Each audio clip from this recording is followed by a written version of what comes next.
Well, I don't know about you, but I am absolutely bored. Well, not bored, but exhausted, I think, is more the right term of politics, because, my God, it has been an absolute roller coaster since the midpoint of last year.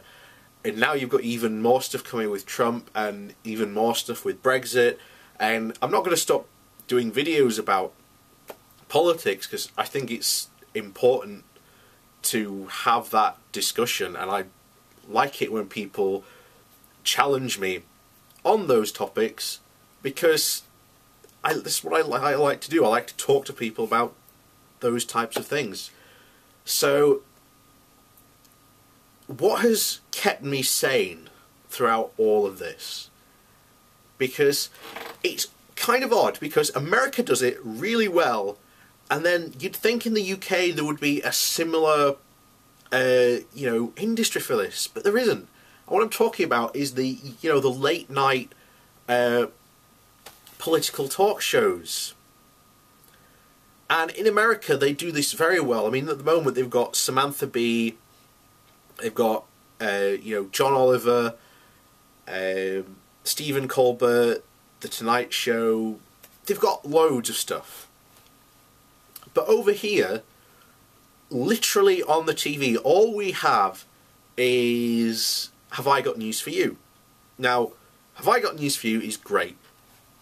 The idea is, instead of a talk show, it's you could say a panelist game show with guests, with your regulars Ian Hislop and Paul Merton, basically skewering and satiring and making fun of the week.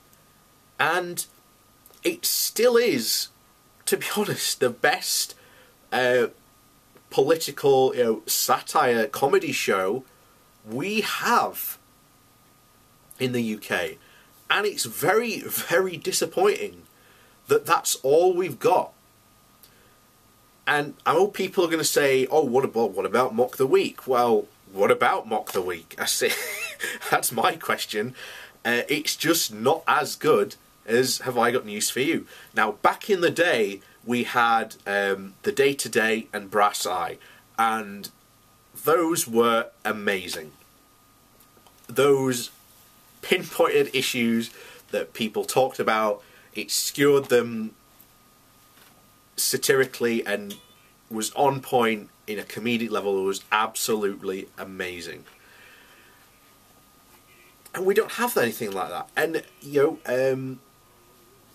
what was the other one with the puppets? Blast. Oh, yes. I know which one it is. Oh, come on.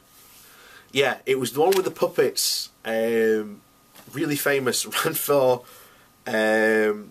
quite some time. I'm going to annoy myself when I finish this video. Its name's going to come to me.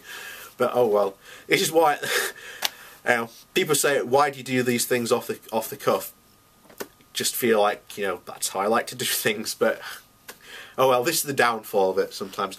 But recently, very recently, we've had a guy come forward. I can't remember the comedian's name that does it, but he has a character he's created called Jonathan Pie. And Jonathan Pie he's meant to be this, news reporter who, when he takes the off-air breaks, goes on a rant. And they're brilliant. They're funny, they're insightful, and people would say, oh, I think it's not going to be too long before someone thinks we can put a TV programme together based around him. I think they could. It'd be interesting to see how it develops, whether it be a sort of thick of it type programme. I don't think it would work that way, but you'd see. Maybe it would be a good idea to get him and a range of TV presenters in that news area. I think that would potentially work quite well. I'm not going to give away too much away, because I don't want people stealing that idea. But if you are interested in a pitch, please do look me up. But yeah, so it's very depressing that we British who do comedy really well, when it comes to this area at the moment, there is just this massive gap and it really needs filling, and there's very little people who are, you know, in that gap at the moment, and it needs to be filled. And there are people out there, there are comedians, there are writers out there who are fully capable of doing this, but whether it's they don't feel they can do a weekly show or whatever, but there's that gap that's missing, and it's a gap in the sort of British, you know, TV schedule that really, really needs to be filled.